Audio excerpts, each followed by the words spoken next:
issued a severe thunderstorm warning for Gratiot County in central Michigan at 2:15 p.m. Eastern Daylight Time.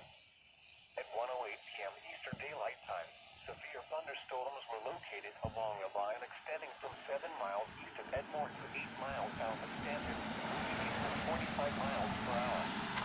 Hazard, 60 miles per hour with gusts and quarter-size hail.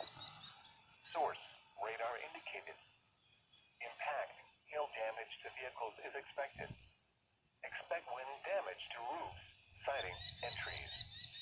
Locations impacted include Alma, Ithaca, St. Louis, Breckenridge, Wheeler, Sumner, North Star, Ashley, Harrington, Dale Hall, Gratiot Community I, Bannister, Forest Hill, Pompey, Riverdale, Littleton.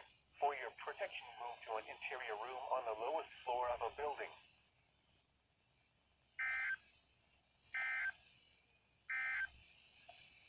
The National Weather